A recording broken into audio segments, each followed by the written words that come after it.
देखिए, मैं ये कहना चाहूँगा, हम पहले ही कह रहे हैं ये सरकार जो है संविधान विरोधी सरकार है। और ये सरकार बनने के बाद में दलितों पे जो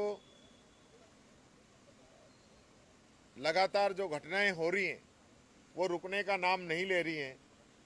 अभी खुद मुख्यमंत्री जी के जिले के अंदर दलितों को घोड़ी पे नहीं बैठने दिया था।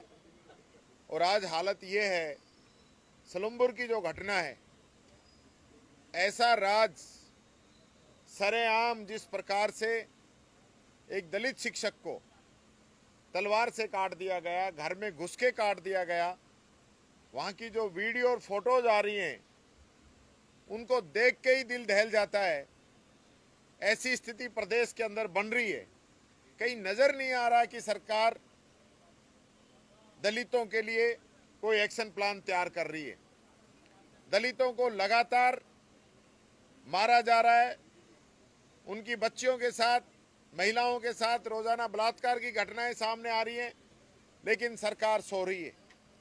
आज की ये जो घटना है, इस घटना के बावजूद प्रशासन अभी तक चेता नहीं है।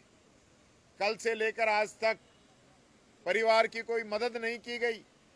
परिवार 1 करोड़ रुपए मुआवजे की बात कर रहा है, परिवार संविदा या दूसरी नौकरी की बात कर रहा है।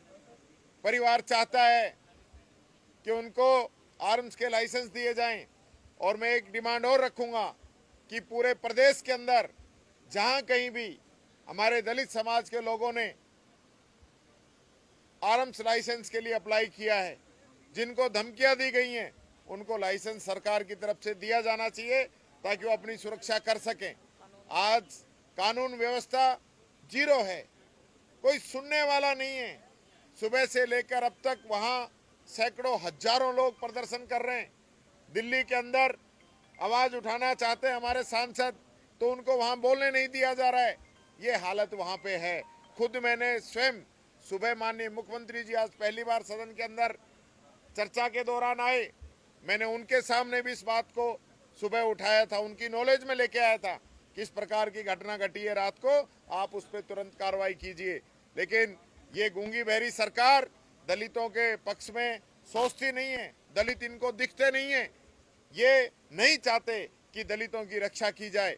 मैं सीधा आरोप लगाता हूं इस सरकार पे, अगर दलितों का ये सम्मान करना चाहती है, दलितों की रक्षा करना चाहती है, दलितों को संविधान सम्मत रखना चाहती है, तो सरकार अपना रुख स्पष्ट करे और उस परिवार की मदद करे।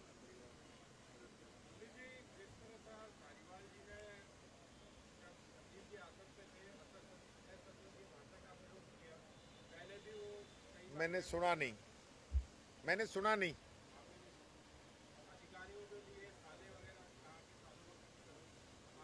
मेरी जानकारी में नहीं है, मैंने सुना नहीं उस समय। मैं आप बोलो कुछ। और एक 23 करोड़ रुपए में वो मेरी जानकारी में नहीं है। मैं एक चीज और कहना चाहूंगा, सुबह जिस प्रकार से क्वेश्चन आया था, मुख्यमंत्री जी ने भी अपनी बात रखी थी। मैं फिर कह रहा हूं, ये कोई मेरा 10वीं बार ये स्टेटमेंट है। इस सरकार पे सीधा आरोप है कि इन सरकार के मंत्री हमारे जवाब नहीं दे रहे। सुबह भी 4 मंत्रियों के द्वारा जो प्रश्नकाल था उसके अंदर जो हमने क्वेश्चन पूछे थे, उनका स्पेसिफिक हमें जवाब नहीं दिया गया। सदन के अंदर वापिस फिर स्थिति बिगड़ती है, सत्ता पक्ष के लोग हम पे आरोप लगाते हैं। मैं ये कहना चाहूंगा, माननीय मुख्यमंत्री जी से भी हमने कहा है कि आपकी घोषणा है, आपने अपना जो घोषणा पत्र उसमें कहा था कि हम किसान की बाजरे की फसल जो है समर्थन मूल्य पे खरीदेंगे, तो कब खरीदोगे? आपने कहा था हम समर्थन मूल्य गेहूं का 2700 रुपए देंगे, कब दोगे? आपने कहा था हम किसान को 6000 रुपए साल के अलग से किसान सम्मान निधि देंगे, आपने 1000 रुपए दिए अभी तक, वो कब दोगे? तो आपकी मंशा किसान के पक्ष में नहीं है।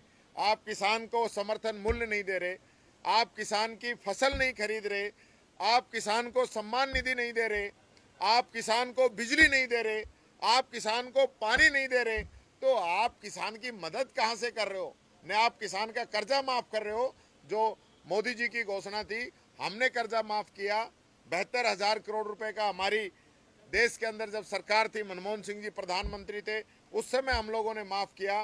15,000 करोड़ रुपए के कोऑपरेटिव के कर्जे हमारी पिछली गवर्नमेंट ने राजस्थान के अंदर माफ किए, और ये इस प्रकार का माहौल बनाते हैं कि हम किसान की मदद नहीं करते,